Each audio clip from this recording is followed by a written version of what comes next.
Thanks everyone for coming. I'm Artie Merritt, I'm BD go-to-market specialist for Bedrock here at AWS. We appreciate everyone coming out tonight. We have a great lineup of demos from 7 startups in the Bay Area. We hope you all enjoy it. And if anyone out there is working on Bedrock and interested in presenting at some point in the future, come find us and let us know. Before we get to the demos, though, we're going to do a quick overview of some of the latest, some features of Bedrock and all. So I'll let John take over on that. All right. Hey everyone. So Jean-Malin, nice to meet you. I'm one of the solutions architects here working on Bedrock. And since we are after hours, we wanted to show you a few of the capabilities of the Nova models that are a bit more festive than what we can see usually with retrieval augmented generation and doing a bunch of things on text. We actually released 5 models within the Nova family in December. 3 of them are mostly text. They can do multi-modal understanding, but they will generate text. But 2 of them generate visuals. So we have one that's called Nova Canvas that generates images, and we have one that's called Nova Reel that actually generates videos. And what you can do with them is pretty much very simple things that you would expect. So being able to take a text and turn it into an image. And you can prompt it, you can give it instructions, and that's all interesting, but you can also use it to do alteration on images. So one of the examples there is you can do automatic editing. So here we replace the lake by a field. And you can also use it to put things into context. So if we take the example of having like a shop where you would have specific objects, being able to put them into an interesting contextual image for your customers to think, hey, this is what it would look like, might be something that you want to do. I'll show you a few more things. So you do have the possibility to maintain style. You do have the possibility to define how you're asking the model to use the colors. And there's really a lot of things that you can do with customization. I wanted to show you a bit more onto what Nova can do. So this is pretty much everything that Canvas can do. Our Nova model takes text and turns it into video this time. So here we have a very simple example of having just pasta getting into a bowl. And we can be a bit more creative. So we can have interesting new visuals created. Right now the model does 6 seconds, but we're looking to expand it. And just like we do with images, you can put things into context. So it makes it super easy for you to create generative applications that will have graphic elements to them when we're doing text to video. What I wanted to call out is the model is really great at generating things like push into an image or doing an arc shot around something. And that takes you to interesting new ways of creating content. So I wanted to show you just quickly what this looks like in the console. Here. So if you look into the Bedrock console, you see that we have something that we call the playground. And here you can select your model, and you have everything that I showed you, how to generate things. You have all of that here. So you can have the prompt itself, you can have all of the configuration, the color palette, all of that is available to you. And that's interesting in the console, but you don't expect your users to actually go into the console. You want to build out an application, that application will use these models through an API. So just to show you what this looks like as an API, here's an example image, and based on just this prompt, color configuration, all of that, we can generate a new image. So here I've asked for an image of a dog. So doing the call there to the model again, I've modified the prompt, so this time it would give me a different image. It's going to come up. Here it's currently executing. And here I've asked for the image to be the generation of a cat. Here, I have the same style of image, but this time I generated a cat. All right, that's all I wanted to show you onto the Nova models. So we're going to be able to move on to our actual demos for startups.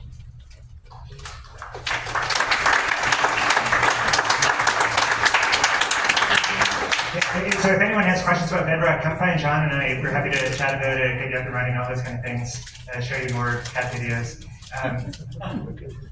First up is Daniel with Alex. Hi, I'm trying to connect to Wi-Fi. First up is Daniel with Cline. We'll swap.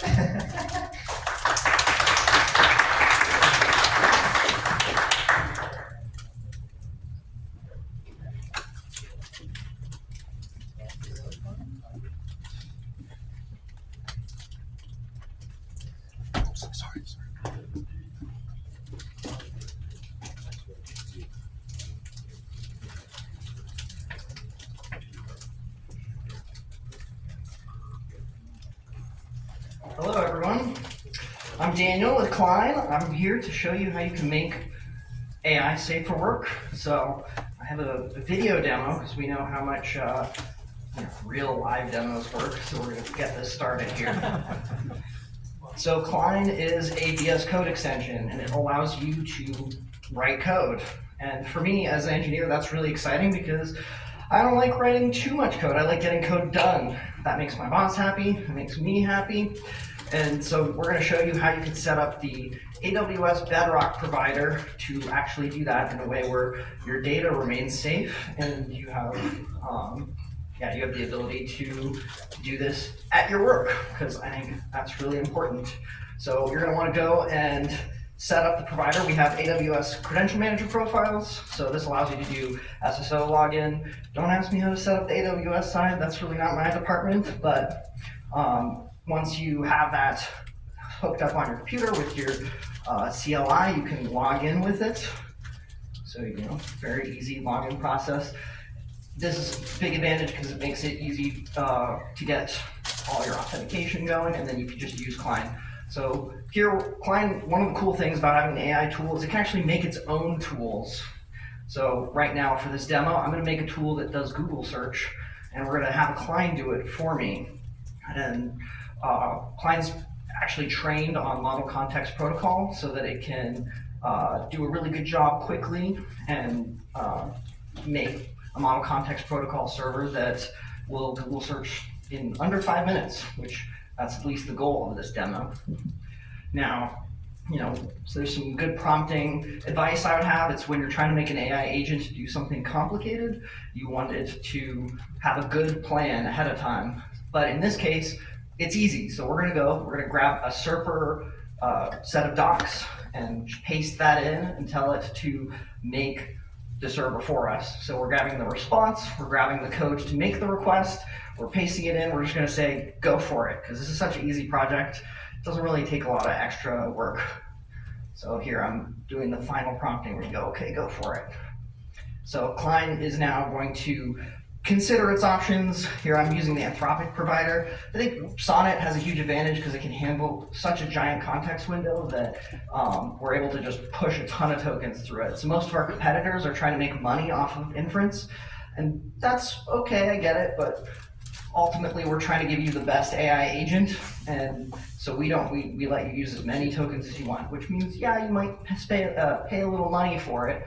So here, Cline's going to install the MCP server, it'll install the node modules, and we're off to the races. It'll immediately start coding. So here we have it coding, and the other thing I was going to say is the terminal commands. Normally, you don't have to actually tell it to do the terminal commands. You could just have it do them automatically, but the model decides whether they're unsafe or not. So it won't RMRF your hard drive, which is kind of important. So let's see. Yeah, now it's editing the model context protocol server file. So I don't know how many people know about model context protocol. Anthropic came out with it. It's a really cool spec which allows us to create arbitrary tools and set them up locally on your computer. So again, totally safe for work. It's not touching our servers. In this case, it'll touch the Serper servers, and that's totally acceptable for this demo. Yeah, so now we're gonna add the tool to Cline, and then we'll be able to test it right away. So I'm gonna give it a second here. So to make a tool call, you just ask Cline to search for something. Cline can make that decision on its own, but in this case, since I'm trying to get the demo to work, I'm gonna prompt it and be like, how old is Sam Altman? So we're gonna test out the server by searching how old is Sam Altman. Now, I love this tool. I use this tool all the time because frequently I need updated API docs or I need some specific information, and having a little tool to make that or find out that info is pretty good. So here you can see the result of the Google search results, and then now Cline can answer the question. And we did this all for about 70 cents, which is not bad. So, I mean, we just made a tool from scratch in definitely under 5 minutes, and didn't cost us an arm and a leg. But yeah, so Cline can implement complex changes in large code bases. I've had a lot of success with having it generate a really carefully crafted plan and then letting it go and execute that plan. It's totally local, open source in terms of the actual software itself, but the provider needs to be secure. That's why using Bedrock or Vertex or any of these other providers who you are allowed to use at work is the way to go. But anyway, that's my demo. Does anyone have any questions? Any questions for Daniel? Yeah, I have a question. So as your repo gets larger, how do you manage the context window to understand it? So Cline can read files, like it can choose to read files and has an understanding of the structure of your repo. So it's going to go and find the specific files that you want to do. So the other demo I had planned was to do something in Cline. And in order to do that, it's going to go and think about it and go, okay, I need to look in the web view and I need to find this file. And only that file that it decides it needs to read gets read into context. The other thing is we just pay for it. But I think that's a big benefit. I think we had a question up here too. Oh yeah. Shut it. Thanks, Daniel. So, feedback, about the question. So, it's more than code, Excel, and that's the hot topic. Oh yeah. So I mean, there's a lot of internal debate on the best way to do that. Right now, in this version that I was presenting, it has a very naive approach. We just forget the whole end of the conversation. But I think part of the benefit of having tools is it can save context. And then I mentioned having it make a plan is really helpful.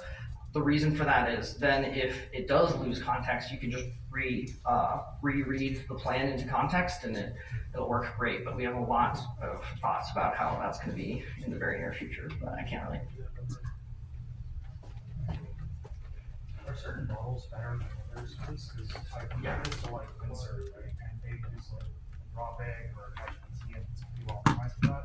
Whereas they use like Gemini or whatever. Like sometimes it works, sometimes it doesn't. So you guys like have optimization. Sure. So the question being, is there a best model or so I'm very strongly opinionated about that. Only using Anthropic. I haven't tried the Nova models though, so we're gonna have to give that a shot soon. But the problem is the more context you put into some of these models, the worse they get. And I think Gemini can handle it, but it isn't quite as good as being an agent and making these decisions. And Sonnet, we regularly push to 200K tokens and it still works. So that's a huge benefit. Right, yeah. Any other questions, or otherwise it's give Daniel a round of applause.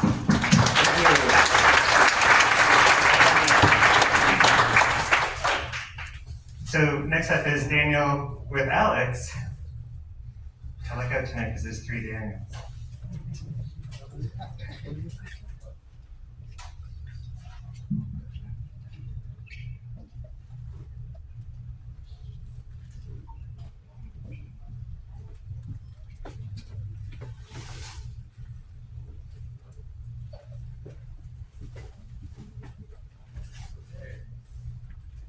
Hello.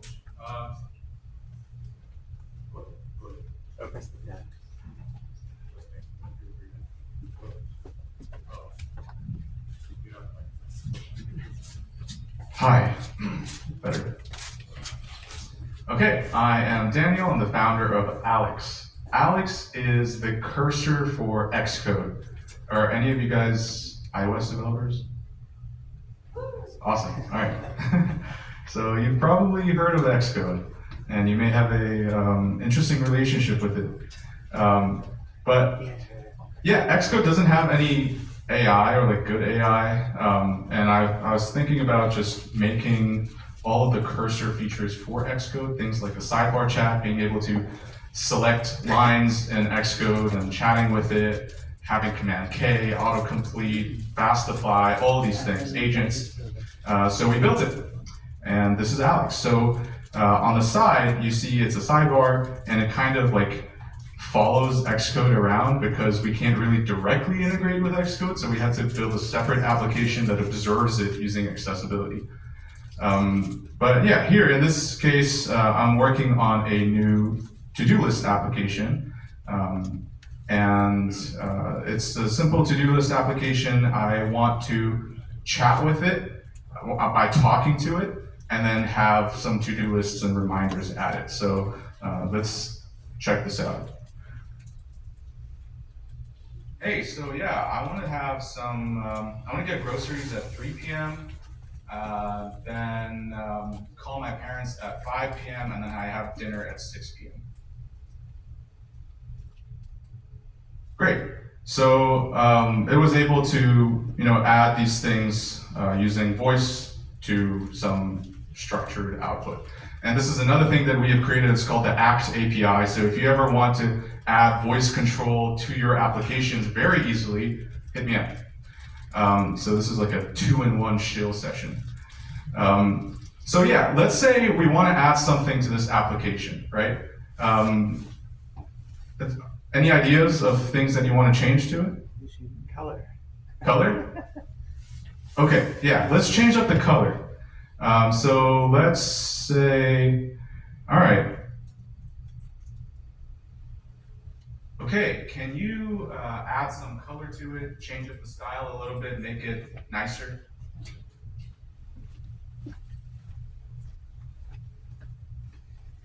Might be a little bit slow because of Wi-Fi, but great. So I was able to talk to it, and then it starts generating code.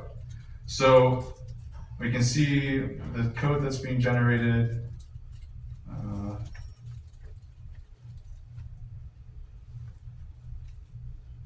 Cool. So now I have this code snippet, and I want to apply it to my file in Xcode, just like cursor. So I hit apply, and then I see the changes that have been made, right? So these are the changes, looks good. Let's hit accept, and then let's run it again.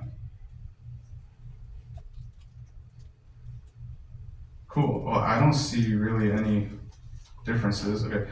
I have groceries at 3 p.m. Okay, I think nothing changed. It got a little bit smaller. Okay, actually, let's try something else, right? I want to demo image mode, right? So there's a problem here. It's showing the seconds, which are kind of useless. So I'm going to take a screenshot of it and say, I don't like the fact that it's showing seconds. Can you please format it so it just shows the hour and the minutes?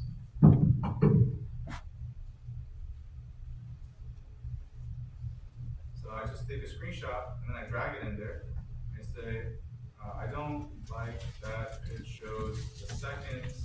Can you just format the date to show hours and minutes?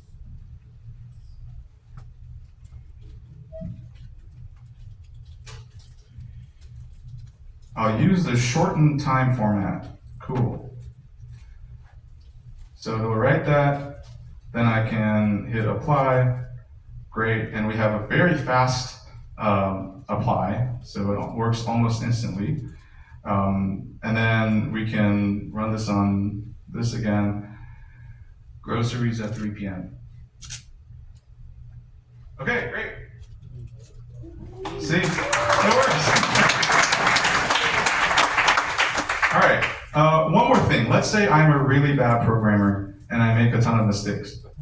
So let's add some mistakes in here. I don't know, some syntax errors there. Yeah, so we have a ton of errors now. The nice thing is I can add all my file errors directly in the chat by clicking this button. and just going go. So now it'll take all the file errors and suggest fixes to them.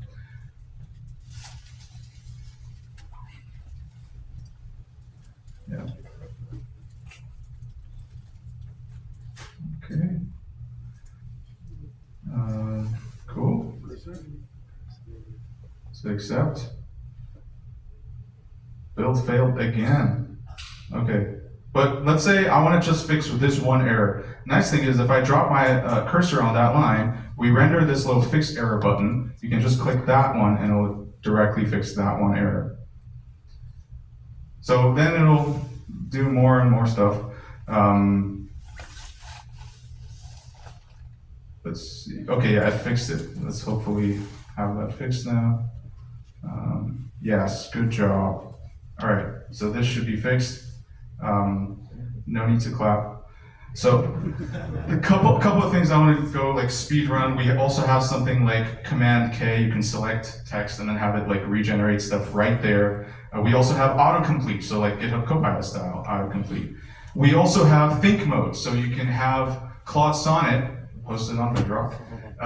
Think.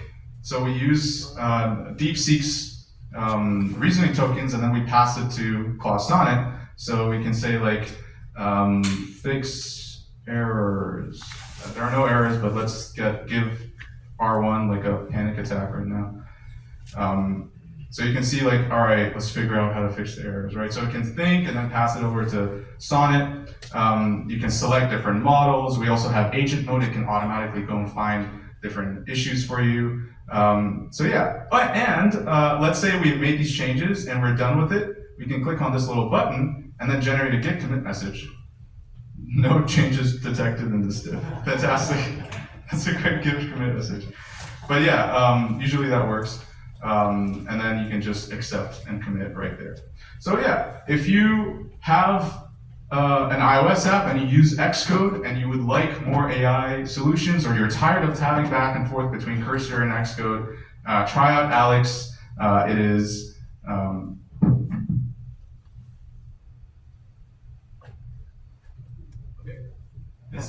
Apple.com is actually our autocomplete, so if I hit tab, it'll accept that, but that is not the right domain. So it's just alexcodes.app. Check that out. There's a free trial. Let me know if you have any issues. Thank you. Does anyone have any questions for Daniel at all? How do you do the diff between what the L and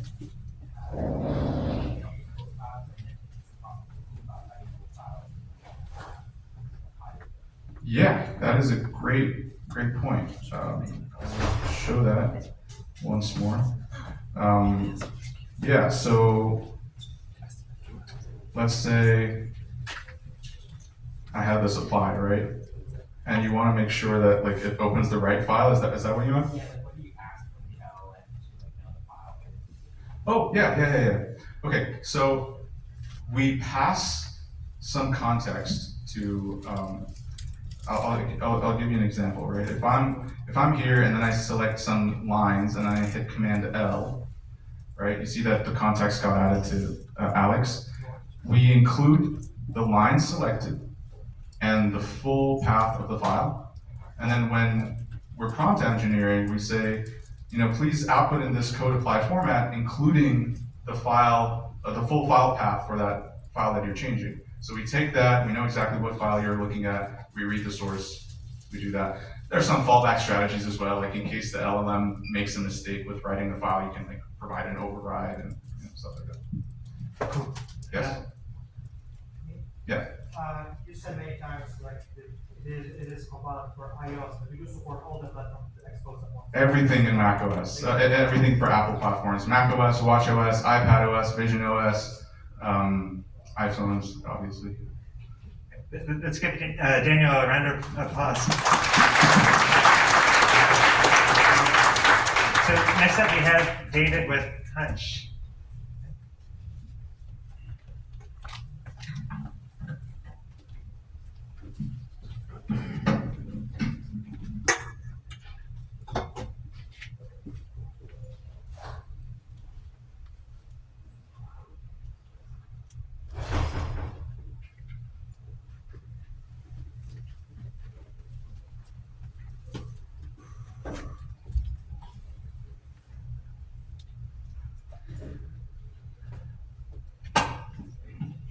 Hi everyone, I'm the first non-Daniel of the evening. David, co-founder and CEO of Hunch. So Hunch is a medium for working with AIs. It has two main components to it. One is a workflow engine, and then on top of that is a visual canvas that you can use to rapidly work with all the different AI models and combine them to do ad hoc work and then to productionize that ad hoc work. You can turn that into a reusable tool. And in fact, one of the tools that we built at the end of last year, we built it in 4 days and it went viral. We had more than 300,000 users over the next 2 weeks, and used a trillion AI tokens in the process. And ended up basically we're busy turning that into like a fully fledged application as well, which I'll give you a sneak peek at the end of the session. Let me just put this. In the meantime, anyone can sign up at app.hunch.tools, and you can get started with Hunch right away. So this is the Hunch canvas. And the core primitive in Hunch is a block. A block is a piece of content, or it is an AI task. So what I'm going to do is I'm just going to drag and drop an audio file onto the canvas. So now that's sort of uploaded there, and I'm going to connect that to an AI task. We can search for. We can basically use any AI model we want to. I want to transcribe that because it's audio. You can actually just tell it to transcribe, and it'll like find the best AI model or one of the best AI models at least to do that. It's sort of contentious, of course, always what is the best AI model for different types of tasks. So there we've got the transcription, and then I'm going to paste in a little prompt here, summarize the main ideas for an audience of founders. And I know a lot of the folks in the audience today are founders. And this is a little chain of prompts. And I'm going to just open the sidebar over here, and you can see it's already a tool that we can reuse. We just need to publish it, and then we can share this tool with people on our team. We can call it via API, so we can put it into any application. We can reuse it as a block on the canvas, so it's sort of like infinitely composable, and we can just build on the functionality that we're creating for ourselves. Okay, so there we go. Key points for founders. We can go back and let's just add.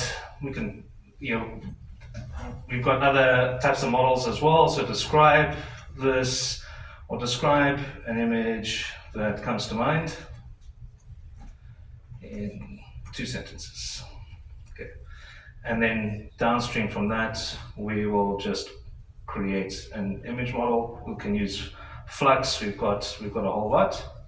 And now we can see that I'm actually going to go back and mark this explicitly as an output, that first one that we created, mark the second one explicitly as an output. And now we have a tool that whatever audio you put in is going to extract takeaways for founders and generate a sort of a related image. This is obviously a really simple tool, but it's like, it shows how quickly you can put something together. I'm going to show you the tool, or at least one of the versions of the tools that we launched last year that ended up being used by a lot of people. It's part of this product called Co-Author, and we built this tool very quickly. And then we use Bolt to generate a website, very simple. It just takes in someone's LinkedIn URL and email address and passes the URL to this tool via API.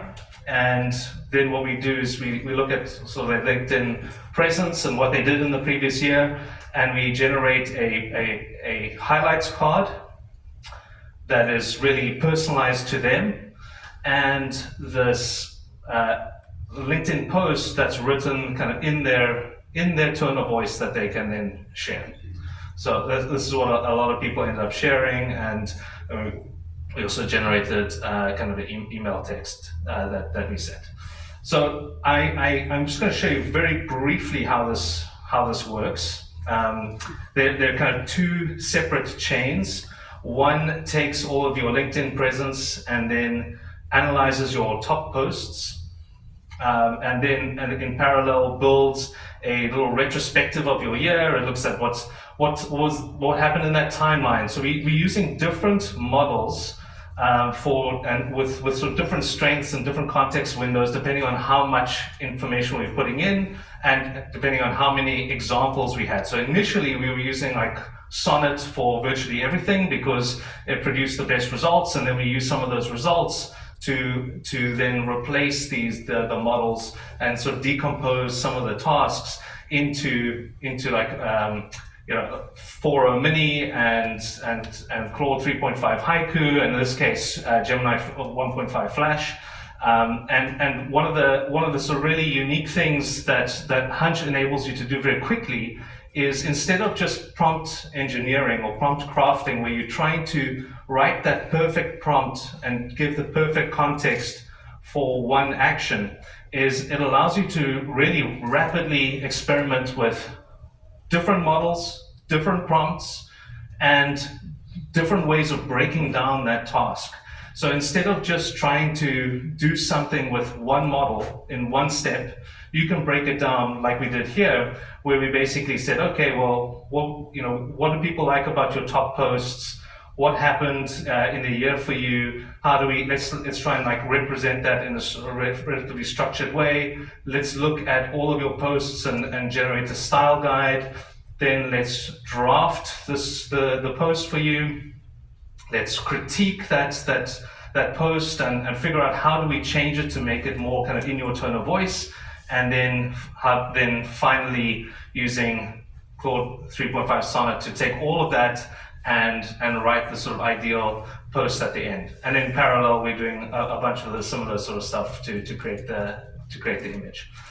So this we've kind of genericized. We've turned it into something that will write more things for you, starting with LinkedIn posts, but like it really kind of taking very little information about maybe an idea that you've had or a question that a customer has asked you or something like that. You put it into co-author.studio, and it will it's learned your voice, and then it's learned your kind of perspective of like how you typically think about different topics, so influences and stuff. Learns about your audience and what their core problems are, and then will write the post for you in a way that mimics your authentic voice and resonates with your audience and their needs. And it does that by kind of breaking it down into these tasks using Hunch in the back end.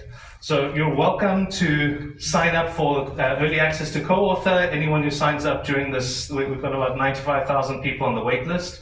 But anyone who signs up today, we will, we will try and prioritize. We will try and prioritize everyone.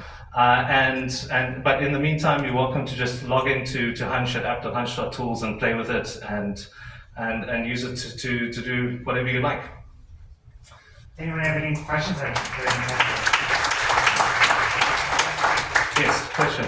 Congrats, very useful, very cool tool. But I see the problem which comes with every kind of graph computation. Yeah. It becomes really unwieldy when you have like 100 nodes or 200 nodes. Yeah, it becomes kind of a mess. Yeah. It becomes spaghetti. Yeah. Can you make tools Yes. programmatically? Can you apply tools programmatically? So can you make tools programmatically? Can you apply tools programmatically?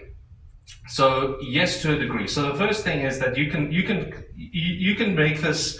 You can basically subdivide this into component tools, so that kind of deals with some of the mess. I flattened this tool to kind of like try and make it sort of more explainable, but what one would actually do is like kind of make it a sort of a compilation of simpler tools. You can run any arbitrary code that you want to in Python and Bash. We have a code runner that we use that we host in a sandbox we create a sandbox and destroy it at the end of the execution time. And yeah, so basically that's that's what you can do. Let's give a round of applause to David. Thanks, Aaron. So next up we have Shafria, sorry.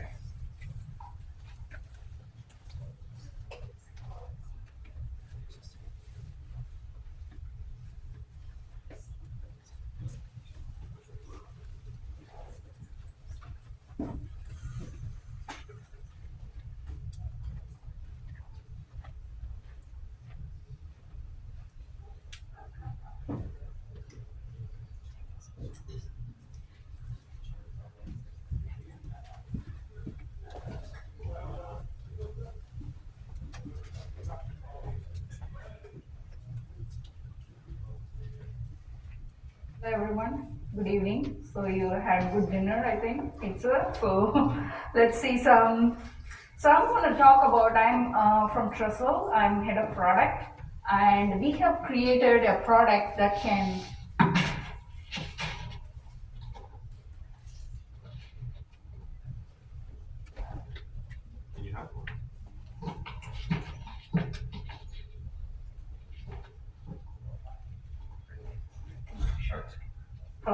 yeah. One second. Just getting to it now. You know what? Yeah. Sorry. Thank you. So we have created a product that can, sit in customer application. So basically, a customer wants to get a GenAI capability for their application that is existing today. So we created a product that they can become production ready, enterprise ready. When I say enterprise ready, we have seen a lot of customers who does the POC in a way that they want to see, whether this is going to help us in the long run and things like that. When it comes to production, then people are kind of taking a step back and see whether it's secure to do it, or is it worth for me to get into the production? Am I going to lose my data, or is my data secure, and is any of my data is going to be utilized for the feedback or any kind of training that is happening? So we have come up with a product that is going to be existing in customer account, which is a hosted solution where the customer can just define what the data sources are, whether it's unstructured data like PDF or anything, or it can be a structured data where they can just create their own application, which is going to be within the same VPC of customer account, so they don't have to worry about anything. And backed by all of the AWS services, we utilize Bedrock for the embedding and the LLM model. And also it's going to be within the same VPC, so customer doesn't really have to think loud, hey, is my data is secure or not. So this product is going to bring in that capability. I'm going to quickly show the two nuances of this product. One is, I'm just going to show you quickly how you can create an application. So if you have a existing application or new application, doesn't matter, you can just create an application, just providing the application name, the description. You can pick and choose the model, and we are cloud agnostic and LLM agnostic. So we have a way of selecting the models. Either you go with an adaptive or custom model selection, and if the customer have already been used to some of the models, they can do so. But in the adaptive model selection, we prefer to select the model that is good for that particular use case. And we have this file stored, which is like S3, as I said. It can be any kind of unstructured data, audio, images, anything of that sort, or any kind of structured data, like any kind of database that you have. And also, if you have any kind of JSON, we do support that. All you need to do is identify the data sources and just do a click a create. We are not a shop where we want to sell the UI. We want to sell it as a coexisting with the current application. So we provide customer with an API reference guide where they can connect to their application through an API call with their own chatbot UI or any of that, or their current backend application can just talk to the product directly. So I'm just going to quickly show an existing app and what are the other nuances that comes with the product. Sorry, it's a time. So just okay. So this is a call analytics data. So we have uploaded a lot of text files which are all audio conversation between the customer and the support person. And as you see, this knowledge nodes are created when you upload the files. Once it is all done, the application is ready. So you can directly talk as an NLP and you utilize the retrieval process, which I'm going to show you. And there are some features that comes with the product where you can see the top documents that are being accessed pretty often, and also the number of questions, number of tokens being used, and also the time taken, the average time taken for the retrieval process. And you can also quickly upload the files, not if you don't want to do it directly. If you have a small file, you just want to quickly upload and check. We also have a edit app where you can also do some of the edit capabilities. So observability, we want to be very transparent. Whatever is going in as part of the application, you should be able to see it, and it is auditable. And and whenever there is anything that is going on, then you can directly reach out to our support. So all that I have talked about behind the scene, once the application is created, all the embedding is taken care by the product and also the vector store. All you need to do is to identify the data sources. Once that is done, this is the UI. We give it this, we call it as a playground. The customer can definitely utilize this, but the intent of the product is not to sell this, but the intent of the product is to enable the API that they can integrate with that existing application. So I'm just going to quickly run a live demo. Hopefully things goes well. So I have onboarded few of the conversation for post-call analytics. So I'm just going to ask, hey, what are the positive sentiments here? And it's going to retrieve the information behind the scene. We are utilizing the Anthropic on it, 3.5. And so it gives a summarization, it gives an explanation and also the reference. So there is no hallucination happening here. It just directly picks up from the data that it is being onboarded with. So if the information is not there in the knowledge nodes, then it just gives you that the information is not found. So I'm just going to also ask, like, okay, so just you can also check how many speakers are there and things like that. But the product also provides, these are more on the unstructured data kind of thing. We also provide like SQL generation, which is more tuned to like generation of SQLs, which is what I'm going to show you with the manufacturing with the BI assist here. So this is going to give you the create statement which I'm asking for, but not just the generation of SQL, but it also provides the inference of SQL as well. So so in this, if you can see, just want to quickly show here. It gives the summarization of the create, the SQL create table, and also the explanation of what the table is all about, and also provides the insight of the SQL. It also gives you the SQL statement and also the reference to that. So pretty much like it is not limited to this, but pretty much any kind of data that you have, and it is able to connect and give a holistic information. If you have a PDF, if you have like a data in a database like Postgres, you are looking for something relevant to, like, let's say you have some ticket information and you have the issue analysis that is there in the Postgres table, we should be able to give you a holistic output as well. So pretty much the product is out of box, so customer can just take this and install in there, because we do a CDK deployment for customers. So, and it's all backed up by all AWS services. So it's all the infrastructure and everything is managed and also scaled with the managed services that we are utilizing behind the scene. So, so that's the brief of the product. So any questions? Anyone have any questions? Are you focused on a particular industry? No, currently we are not, but we are creating vertical solutions as well. So, we have done a lot of manufacturing and also like a few of the healthcare right now, but we are not focused on specific industry at this point in time. Any other questions? Otherwise, What's the business model? The business model is to make Generative orchestration platform for customers. So basically, like, make a hosted solution for customers. well, Let's give a round of applause there.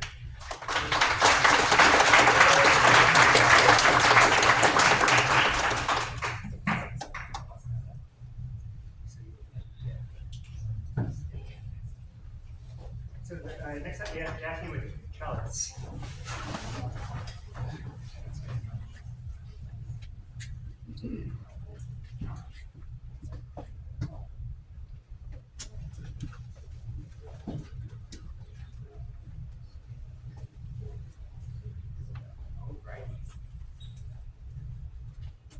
Alrighty, how's everyone doing? Alrighty, John, thank you so much for inviting everyone here tonight. Thank you for the pizza, of course. Hi everyone, I'm Jackie from Trellis, one of the co-founders. And let me start off by kind of explaining what is Trellis and what is the problem we're solving, why does it matter? So, once this loads up. So, Trellis helps you automate your document workflows. And whether or not we see it personally, document workflows happen all the time.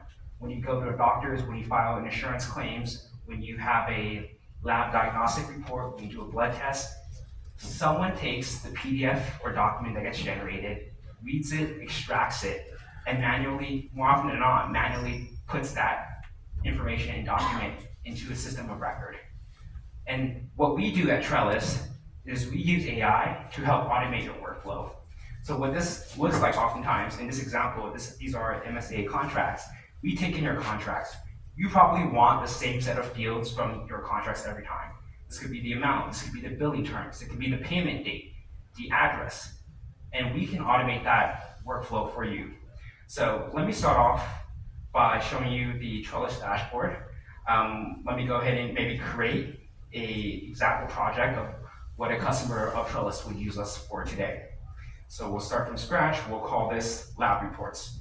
So in the example that I'm about to go through live, oftentimes lab diagnostic companies generate these reports that prove they've conducted the test for you, right? You often see this when you get your blood report back, and they use that to bill the insurance payers. But today, oftentimes, this process is done manually, and we can definitely speed up that process. So we'll go and hit lab report, we'll select upload files, and let's select 3 here. Oops, let me go 0 to 3. Okay, and let's click upload. So everything that you see me do today live via the dashboard often is done via API once we integrate with your system. And so once I close this out and then refresh, we should see the assets that are processing here. And these are the assets that we just uploaded. And so if we open this here, let me go ahead and actually create a transformation so we can see what it looks like to extract out the columns. Let's call lab report, and let's hit create transform. All right, so let me open this document here. On the left-hand side, you see the PDF. On the right-hand side, we see the markdown version of what the PDF looks like. And this is important and helpful because when we give it to our AI systems, they often will look at the extracted version or the parsed version, not the actual underlying PDF. And so in this case, let's see, we have the patient name blurred out, but let's, for this example, let's say we want to know who the physician was, the gender of the patient, and maybe also the disease that the report is about. So let's go ahead and do that. We'll go to Schema Editor, and we'll start adding columns. Every column that we add is an AI action that we're asking our system to do. So let's go ahead and create add columns. Let's say the first one we want is the physician name. And we can say extract physician name. We'll save and preview. Let's add maybe one more. Let's add, let's say maybe the report date. And let's say instead of a text, we know that it's a date format. And oftentimes you can write date in many ways. It can be month, day, year. It can be January 5th, 2025, it can be 1/5/2025, but when we select date, it standardizes it in an ISO format. And so let's say extract out the report date. And then I know I said I would only add one more, but okay, this is the last one. Let's say we want to add the disease identified. Extract disease identified. Cool. We'll click Save and Preview, save changes. These are new columns, so we're gonna add these new columns, and let's go hit Transform All Rows. And what we'll see here is that the fields that we wanted to extract, we're gonna get them out in a matter of a few seconds. And in fact, when we open it, we can compare the results that we got versus the PDF on the left-hand side. So in this case, we see that the report date, so actually what I'm clicking on right now, it's called See References, and this shows you exactly where in the document that we got it, and it would draw a bounding box, not only around the page itself, but on the actual area that we're interested in. So now the report date is 20 October 2023. We standardize it in ISO format of 2023 1020. And we can do the same with these other fields as well. So this is an example of what a process will look like for a lab diagnostic company. But other companies in real estate also use us to analyze their documents. In their case, it's commercial leases, right? You care about certain properties as who's the tenant, how much are they paying, what is the security deposit, what is the termination clause. And oftentimes what we see as we deploy to enterprises in production is that these columns span in the hundreds, and the actual columns that they create are very long because they have very specific business workflow that they're trying to use Trellis for. There's a bunch of other things that I can go into, but I want to leave time for questions. So a few more things I just want to show you guys is that oftentimes you want to extract things from the documents, but you might want to write it back to your system of record, right? And you can do that by creating an API column where you can take the data that we have in the columns and write it to anywhere you want.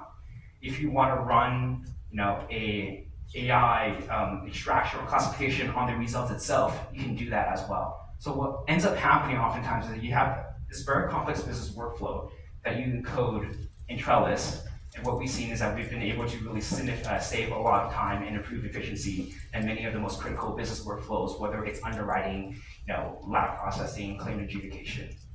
So that's a bit about Trellis, but happy to answer any questions. Right here. Anyone? Sure. So I have a question. If we are to apply this in a pharmaceutical or biotech business case, Yeah. That there is a lot of compliance requirements, Yes. such as GXP. Yes. So in that case, does it fulfill that kind of requirements? Yeah. We actually have, and we work with clinical trials and life sciences companies, and we have, we just typically follow whatever data governance procedures they have. We're SOC 2 compliant, HIPAA compliant, and if they want a single tenant application in their own cloud, we can do that as well.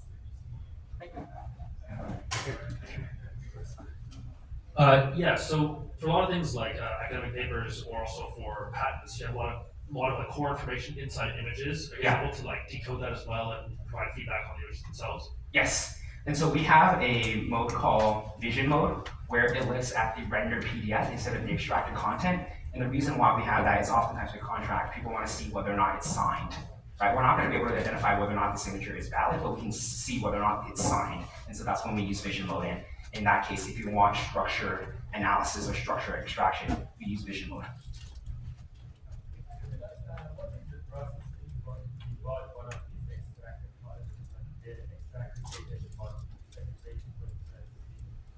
Yeah, so oftentimes what we recommend is for you to hit see reference, and when you see reference, you'll understand what it's looking at. And more often than not, 8 times out of 10, it's because the instructions you gave were quite vague. An example of this would be you're asking for revenue, but in reality, what you're really asking for is net revenue, not gross revenue, right? And so that's often what happens. But let's say you're not happy with the results. What you can do is you can edit the results, and every week what we'll do is we'll fine-tune the model based on the input outputs that you provided for us. And so that way we have a constant feedback loop there.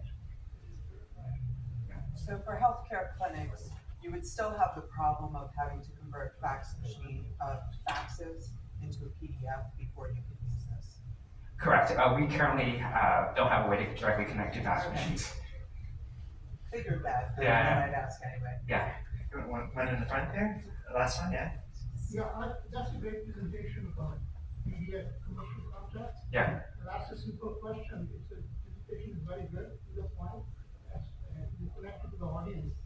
I was wondering, if we were to exercise a contract, a commercial contract or any other contract, you've got California contract, you've got all the 50 states contracts. Yep. Alabama, Texas, Yep. environmental laws and all this stuff. I was wondering, how do you incorporate that regulatory environment, which is changing as the decision coming, political things change, Yeah. all the laws change. How do you incorporate that updated information into your model? Yep. I know, Artie, it's keeping time, so I'll make this brief. So that's a great question. Oftentimes, customers want to run specific transformations depending on the document that was received. An example of this would be if there are three types of documents: insurance cards, driver license, and maybe, let's say, passport. You want to run different things because each document has different fields. And so what you would do is you define a workflow by first classifying, is this an insurance card, is this a driver license, or is this a passport? Based on that, you run certain columns. And so you have these branching, like, logical flows that you can work out of. But to answer your question directly, we allow the customer to define what they want based on the instructions that they provide when they create those columns. But we allow them the flexibility to be able to define conditional logics and conditional checks based on what they've created before. All right, let's give Jackie a round of applause.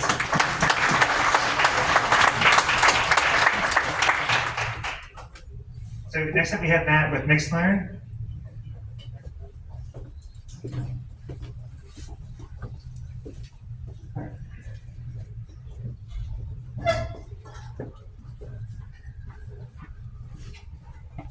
Hey everybody. Get my fashion accessory here. Hold on.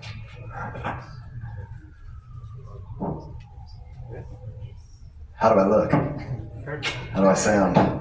Alright, how's it going? I'm Matt. I've been a co-founder, founding team member of 4 startups. They raised over 100 million in venture-backed funding. Every time my job was to scale the technical team under a lot of pressure from VCs.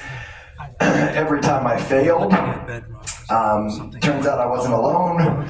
Most scale-ups fail dramatically when they need to scale their teams, and the reason for that is simple. The current systems that are being used for scaling teams are called learning management systems. That's great. I'll send you.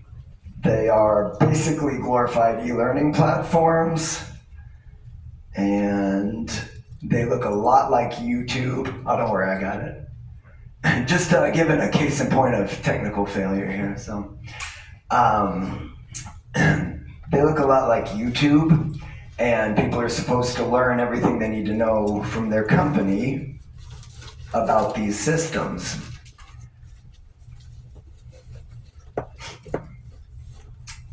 I said I have it, but actually this is not connecting whatsoever. This is a Mac OS thing. I allowed it, but I'm probably gonna have to. Yeah, this is a.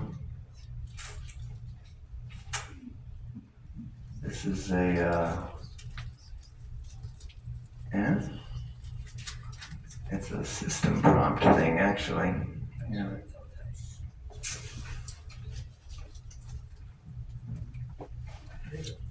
Okay. I don't know if any of you remember NES, but do you remember you had to blow in the cartridge and like, pound on it a few times? All right, so anyway, learning management systems, basically like YouTube, e-learning, whatever, and it takes currently 6 to 12 months to onboard a new technical team member to full productivity. That obviously costs $50,000 plus in lost productivity, training cost, etc.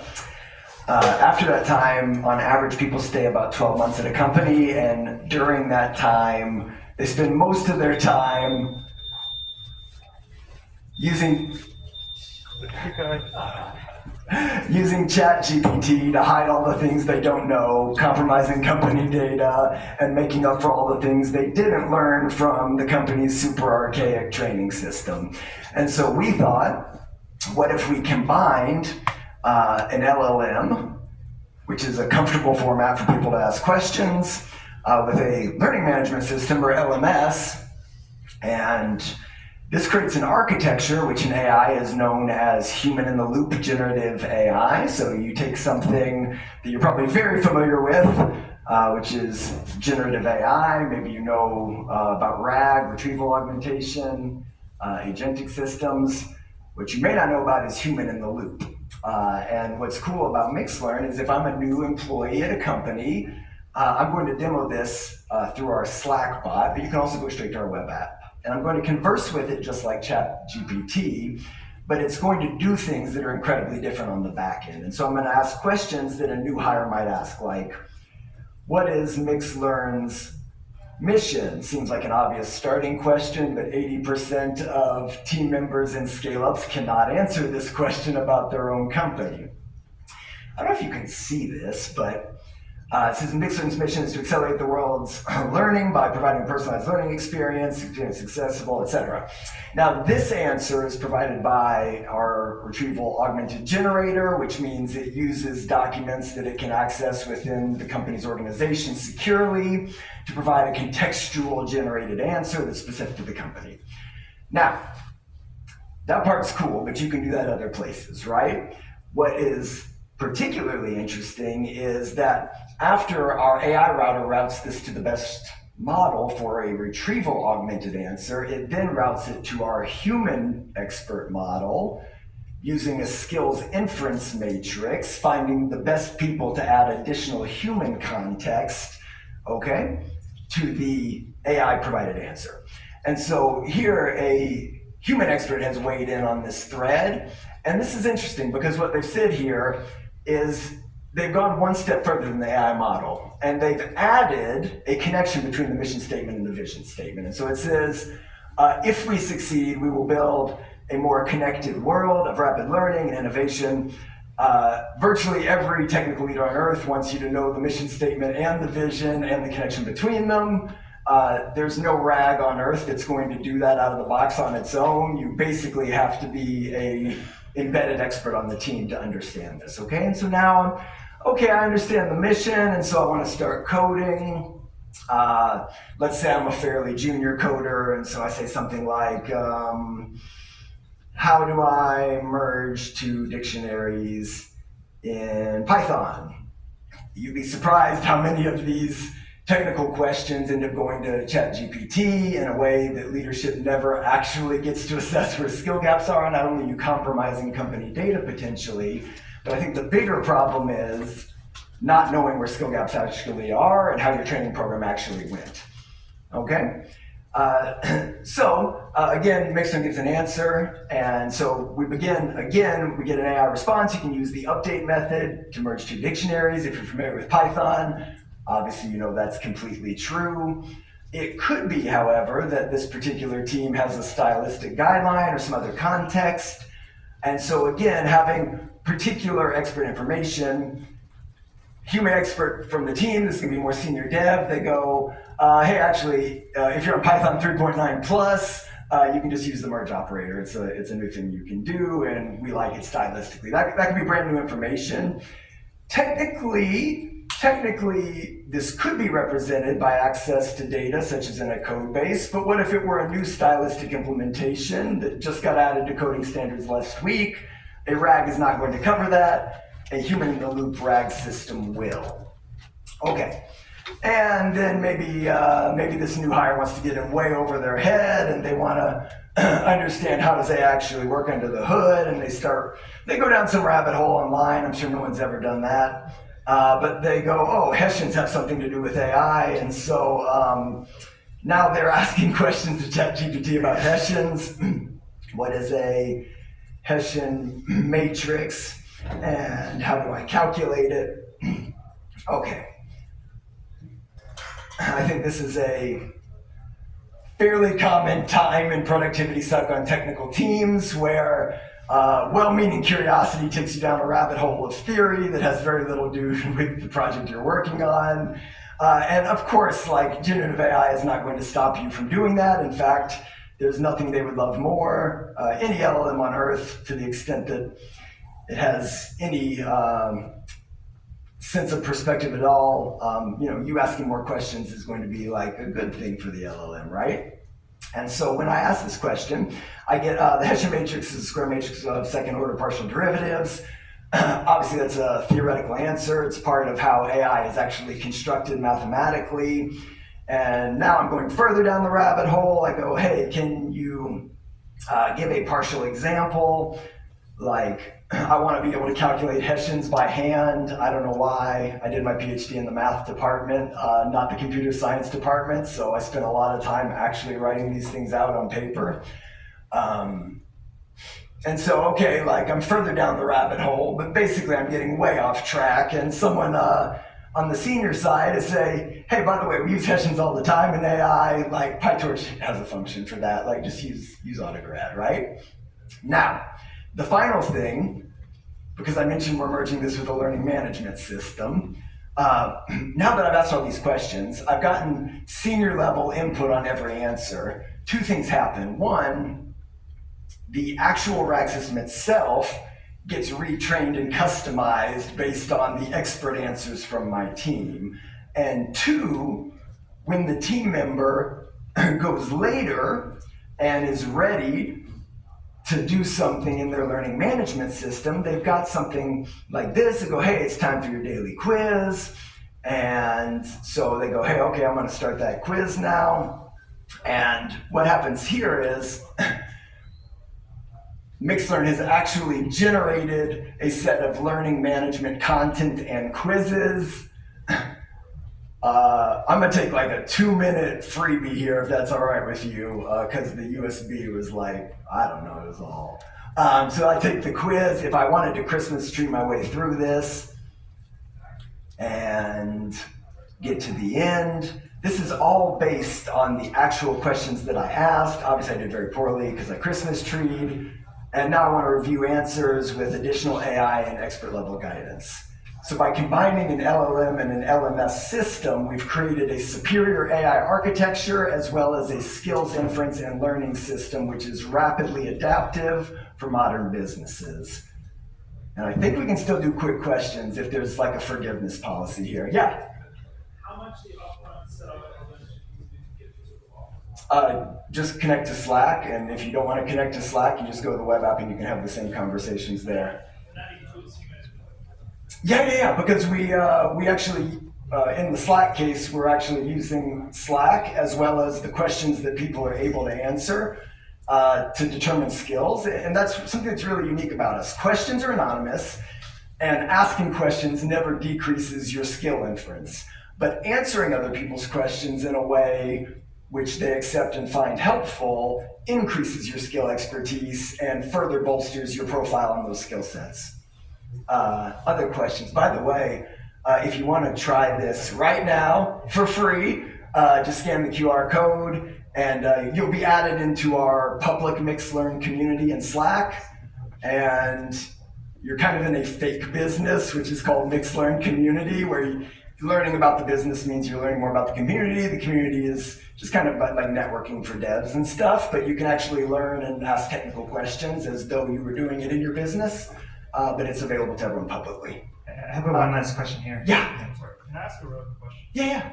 Do employees want to ask questions, like these dumb questions? Yeah. Have senior management know that they can ask those dumb questions? No, they don't. It's an awesome question, which is why they currently don't ask these questions, and they currently go hide it with ChatGPT. That's why it's very, very important. A key part of our trust system is that nobody can see the questions you ask. We can provide skills inference in two ways. One on an aggregate level, okay? And the other is skills inference on expertise. So if you answer and help people on your team, then that can show as a specific person positive. But nobody ever sees questions you ask. And it's really important because technical leaders, well, A, they don't really care what you know. They care how much you help people around you to know things. If you know everything but you don't help anyone, you're not a multiplier on the team. And 2, like there are no dumb questions. So that part should always be anonymous. Yeah. Let's give Matt a round of applause. Scan the QR code, and we'd love to see you in the community. So last but not least, we started with 2 Daniels. We finished with a Dan with Treasure Data. Outstanding. Thank you so much. Thank you.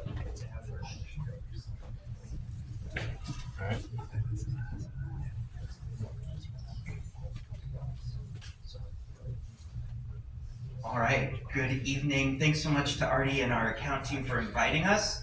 My name's Dan, and I'm joined by my colleague Brian in the audience. And we're from Treasure Data. Treasure Data is a customer data platform, intelligence data platform, and our primary focus is on providing a platform for companies to be able to aggregate, store, unify, and make their customer data more useful and connect with lots of different other functions in their company, for instance, in services. But tonight we're going to be talking about marketing. So as you know, there are about 8 billion people in the world. 5 billion of those are internet connected. And at Treasure Data, we have 3 billion profiles.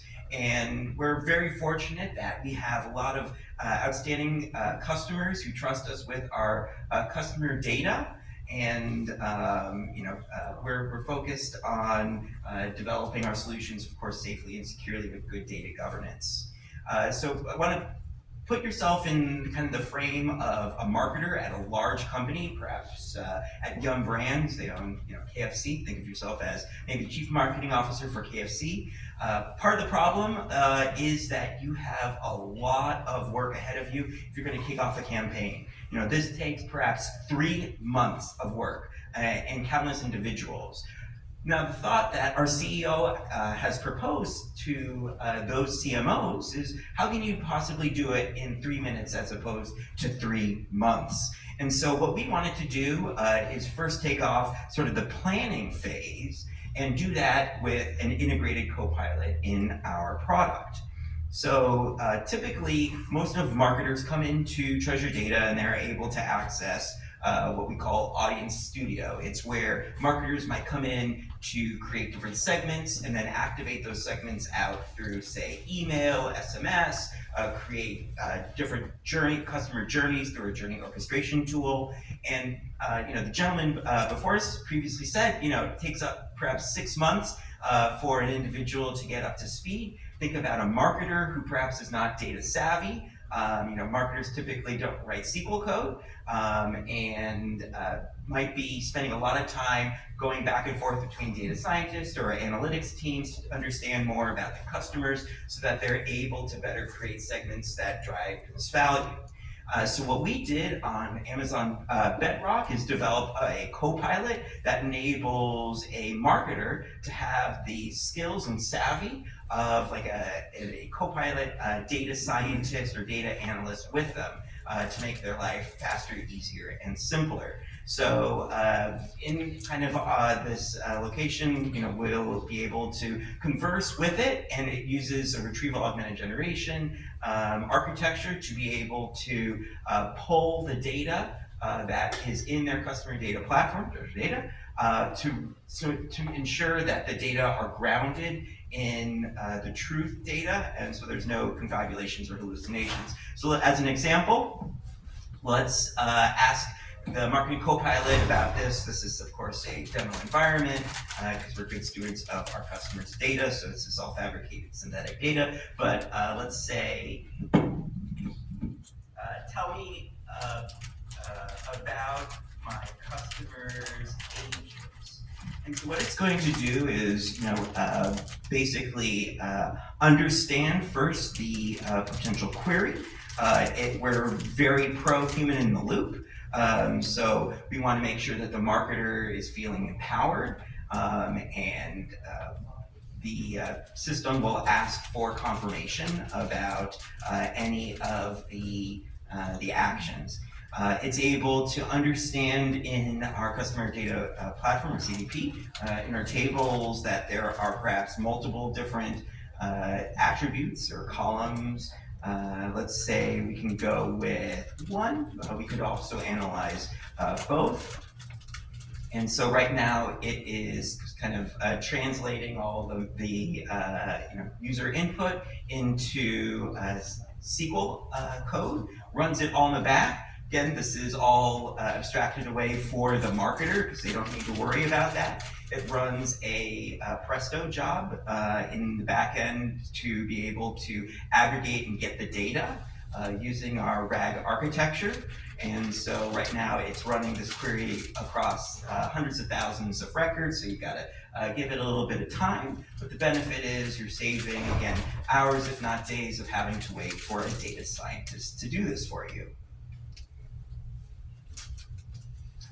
And momentarily, what it'll do is it'll provide us an analysis, common kind of exploratory data analysis aspects that, as a marketer, you probably want to know. So for instance, it's talking to us about the distribution, the different age groups, it's grouping it for us, and it's also telling us that we have a data quality issue here. About half are missing half are missing age data.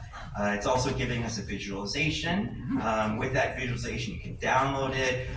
You can also modify it, and we can ask it to say, change the graph color to purple palette. Both is forgiving with the spelling, and turn it on its side. And so again, one of the more time intensive, if anybody's worked in D3 or in Tableau, particularly for marketers, getting useful data visualizations can be a bit of a challenge, and you have to work and wait for other folks. And so now, you're able to do that in a conversational means. It's also able to, we're able to kind of progress the conversation and see if there's anything else that we want to do. Another important element, of course, of this platform is being able to create those actual segments. And so instead of having to go through kind of a rules builder and build and click and drag on rules or code it up, you can just also type it in here. So let's say we want to build a segment, create a segment of users in the United States who are over 60 years old and interested in sports. And so it would normally provide kind of that EDA or exploratory data analysis to make sure that you as a marketer are aware of any potential data limitations. So we're just going to say, don't do any data analysis and just create the segment. And so again, this is saving the marketer the time for having to understand all the different attributes or different variables within the tables. And it's as easy as just clicking create the segment. This is a pretty easy segment to create, but then you're able to, of course it's a demo, so I have a bit of a data issue, but you can see that's the data, not the LLM. So it is able to set up these different rules, whereas otherwise, some companies have, hundreds or thousands of these different attributes. Instead of having to click, drag, find the right ones, your marketing co-pilot can do that for you. And then if you want to save it, it also, of course, writer's block is the worst. What are you going to name the segment? So it will go ahead and do that for you. In addition to the Marketing Copilot, we've built our own agent framework for individual companies to build their own agents and kind of interact with their customer data in a secure environment in the AWS ecosystem. And then the final thing that we have been working on is we recognize that a lot of companies have their own, say, LLM that is their company-approved LLM. We also support the ability for agent-to-agent communication. So if you wanted to interact with, Treasure Data's marketing co-pilot, we have all the permissions set up because all of the policy-based permissions are in Treasure Data, and we know who you are, and perhaps some folks should have access to customer data, others shouldn't. We're able to apply that, and it kind of is inherited by the access. When the user talks to, say, their Google Vertex agent, it talks to our marketing co-pilot agent, and then you can use Google Vertex to understand what the customer data is about. Anyone have any questions for Dan? Oh, sorry, go ahead. Oh, of course, sure. My contact info. I'm reachable at dankent@treasuredata.com. Thank you. Questions for Dan? All right, thank you so much.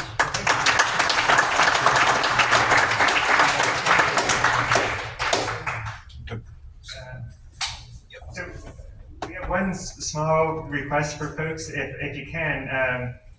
There's a survey link to give your feedback on this event, and you all get $25 in AWS credits, maybe a sticker or something. Regardless of your feedback. Oh yeah, even if it's negative feedback.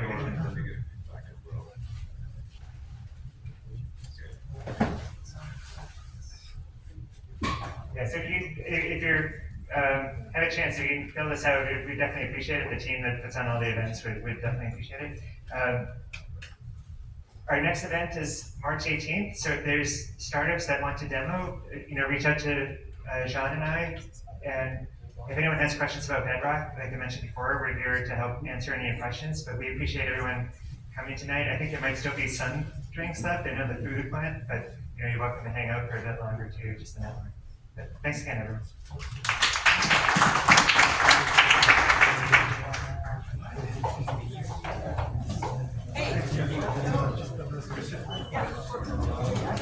Yes, I also have a question for you. You need